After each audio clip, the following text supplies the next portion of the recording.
Buenos días, soy María Fernanda Martínez Quevedo y voy a presentar los temas de hemostasia y coagulación y ecosanoides. Primero, hemostasia y coagulación. Generalidades. Cuando un vaso sanguíneo tiene una ruptura, se prevé la menor pérdida de sangre que pueda tener esto. Para esto se crea el espasmo vascular. ¿Y cómo se crea el espasmo vascular? El espasmo vascular se crea por un estímulo que antes fue por un traumatismo. El estímulo genera este espasmo y el espasmo ocurre en el músculo liso de la capa media del vaso sanguíneo. Esto hace que reduzca el flujo sanguíneo para que no haya mucha pérdida de sangre. El espasmo vascular que más se da es el miógeno local, el cual hace que las plaquetas tengan una intervención en esta. Esto pasa cuando hay un daño directo en la pared. Las plaquetas liberan tromboxano A2, que es una sustancia vasoconstrictora que ayuda al estrechamiento del vaso y no haya pérdida de sangre. Hablaremos un poco de las plaquetas. Bueno, las plaquetas están formadas por la célula madre pluripotencial, la cual da a los megacariocitos y después da a las plaquetas. Los megacariocitos se encuentran en la médula ósea y las plaquetas después son liberadas a la sangre. Estas en su superficie tienen glucoproteínas que se pegan a los epitelios dañados, a los sanos no. Tienen fosfolípidos, suelen tener una vida de 8 a 12 días y después son eliminados por macrófagos. Vamos a hablar sobre el mecanismo del tapón plaquetario. En el vaso vamos a tener endotelio. Por debajo de este endotelio va a haber colágeno y por arriba va a haber una proteína. También va a haber un factor que se llama von der Willebrand y va a haber plaquetas. Vamos a necesitar plaquetas. Cuando hay daño en el endotelio, el colágeno queda expuesto en la sangre.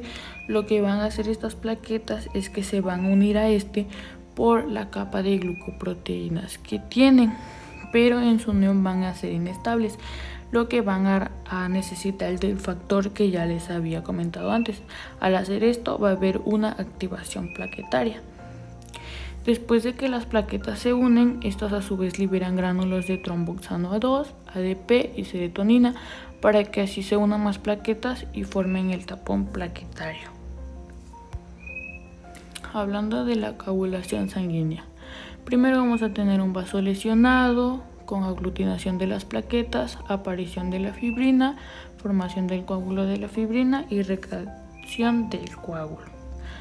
Hablando de coagulación sanguínea, el coágulo aparece de 15 a 20 segundos si es una lesión grave, de 1 a 2 minutos si es leve y de 3 a 6 minutos pues ya se rellena el coágulo.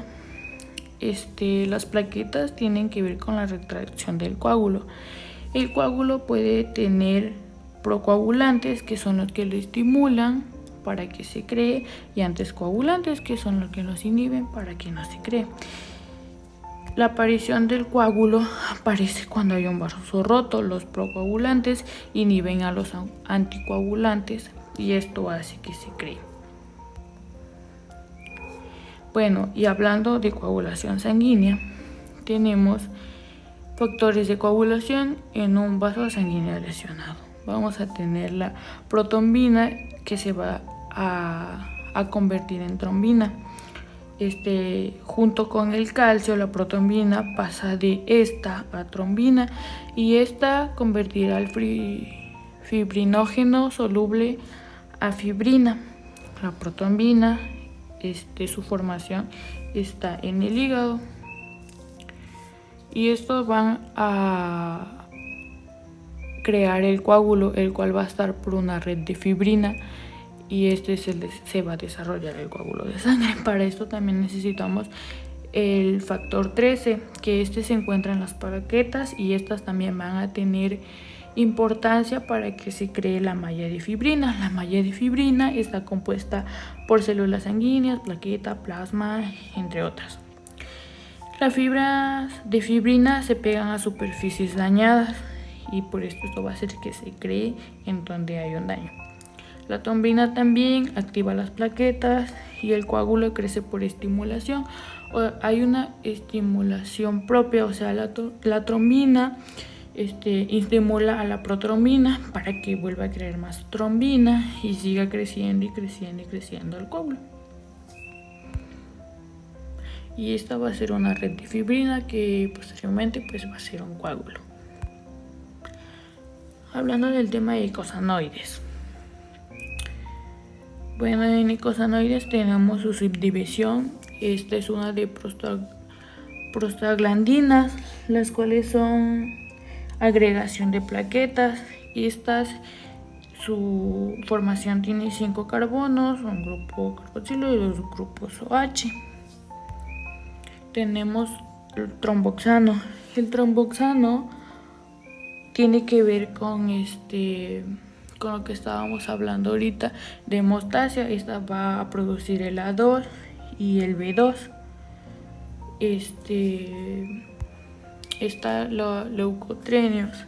Estas tienen una importancia en la respuesta inflamatoria. Estimulan la agregación de plaquetarias, igual atraen a los glóbulos rojos. Estos tienen 4 enlaces y tienen 2 grupos OH.